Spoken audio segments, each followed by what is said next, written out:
datang di channel Hukum TV. Sebelum memulai podcast, mari dukung channel ini dengan cara subscribe, like, dan share video ini. Saya Desi Yunitasari, serta saya Devi Yunitasari. Kami hadir di sini untuk membahas terkait kasus yang masih hangat di telinga kita semua, yakni Heri Wirawan yang telah mendapatkan hukuman mati. Dan sebenarnya bagaimana hukum di Indonesia memandang terkait adanya penerapan hukuman mati?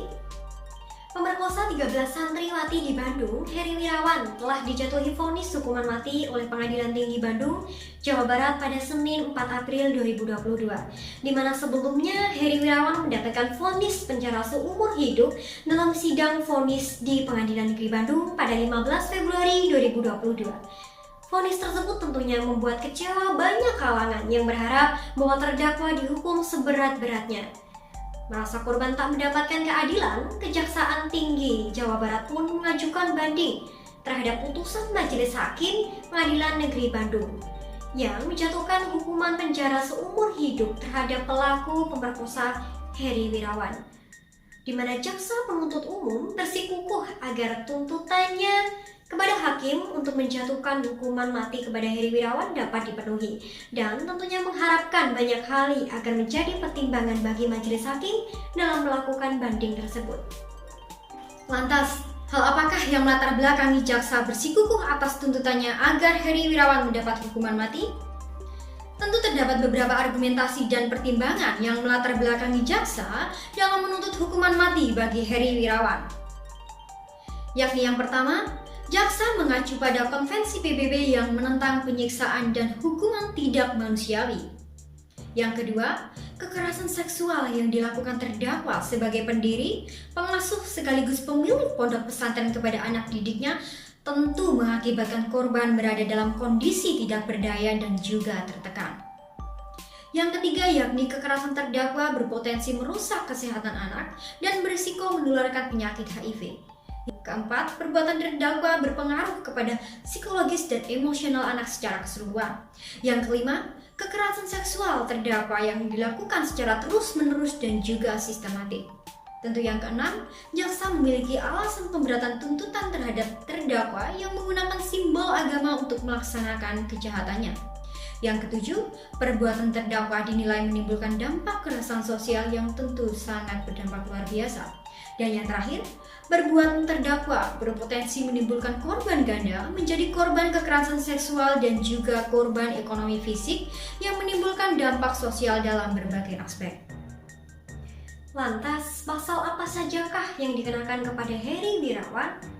Hakim tentunya menilai bahwa perbuatan Heri Wirawan telah melanggar atau terbukti bersalah sesuai dengan pasal 21 KUHP, Jantis pasal 27 KUHP, Jantis pasal 153 ayat 3, Jantis ayat 4 KUHP, Jantis 193 KUHP, Jantis pasal 222 ayat 1, Jantis ayat 2 KUHP, Jantis pasal 241 KUHP, Jantis pasal 242 KUHP, Jantis pasal 181 ayat 1, ayat 3, Undang-Undang Nomor 17 Tahun 2016 tentang perubahan kedua atas Undang-Undang Nomor 23 Tahun 2002 tentang perlindungan anak, junto pasal 65 ayat 1 KUHP, di mana pasal tersebut diterapkan karena terdakwa sendiri melakukan perbuatan yang menimbulkan trauma dan penderitaan terhadap korban bahkan juga orang tua korban. Terlebih, perbuatan terdakwa yang dilakukan di berbagai tempat dianggap menggunakan simbol agama. Dari hal tersebutlah hakim menilai bahwa terdakwa haruslah diberikan pidana yang setimpal sesuai dengan perbuatannya.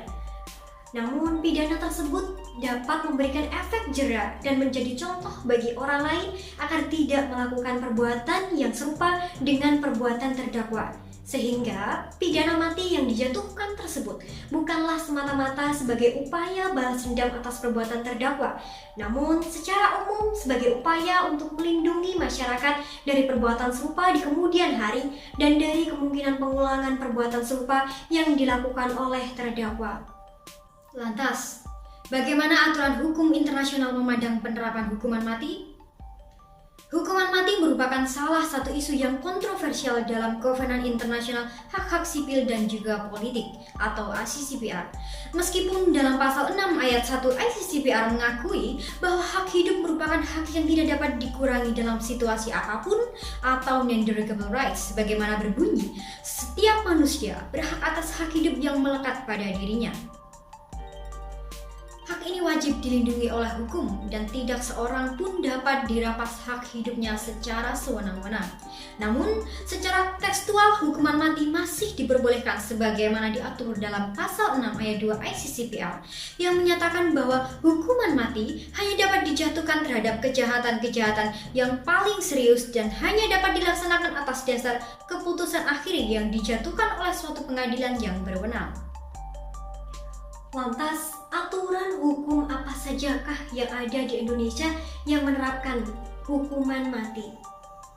Indonesia merupakan salah satu negara yang masih menerapkan hukuman mati dalam hukum positifnya.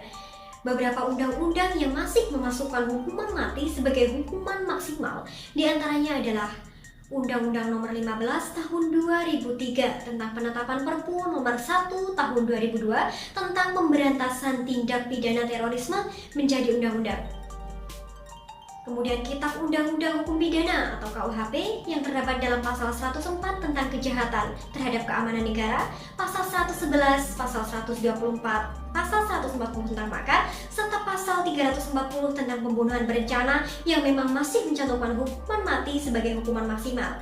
Kemudian juga Undang-Undang Nomor 26 Tahun 2000 tentang Pengadilan Hak Asasi Manusia, di mana pada pasal 36, 37, dan 41 juga menyatakan adanya hukuman mati bagi pelanggarnya.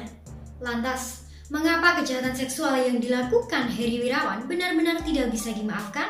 Apakah putusan hakim sudah memenuhi unsur keadilan?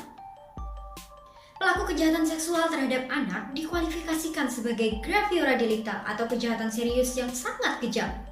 Anak sebagai korban kejahatan seksual terdampak luar biasa, terutama terhadap perkembangan psikologisnya di masa yang akan datang.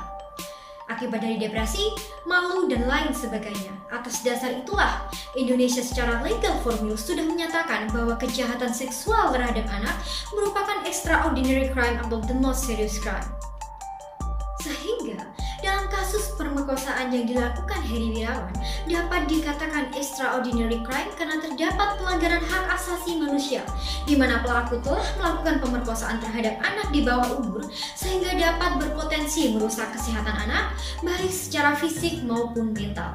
Selain itu, kejahatan ini juga bersifat sistematik yang menimpa 13 korban serta berimbas pada kejahatan seksual dan juga eksploitasi anak dengan motif ekonomi. Oleh karenanya, menjadi wajar ketika jaksa menuntut Heri dengan pasal-pasal tersebut dan putusan hakim dapat benar-benar memenuhi rasa keadilan bagi seluruh korban yang mengalami pelecehan seksual. Sekian video dari kami, semoga video ini bermanfaat. Terima kasih sudah menonton dan sampai jumpa di video kami berikutnya.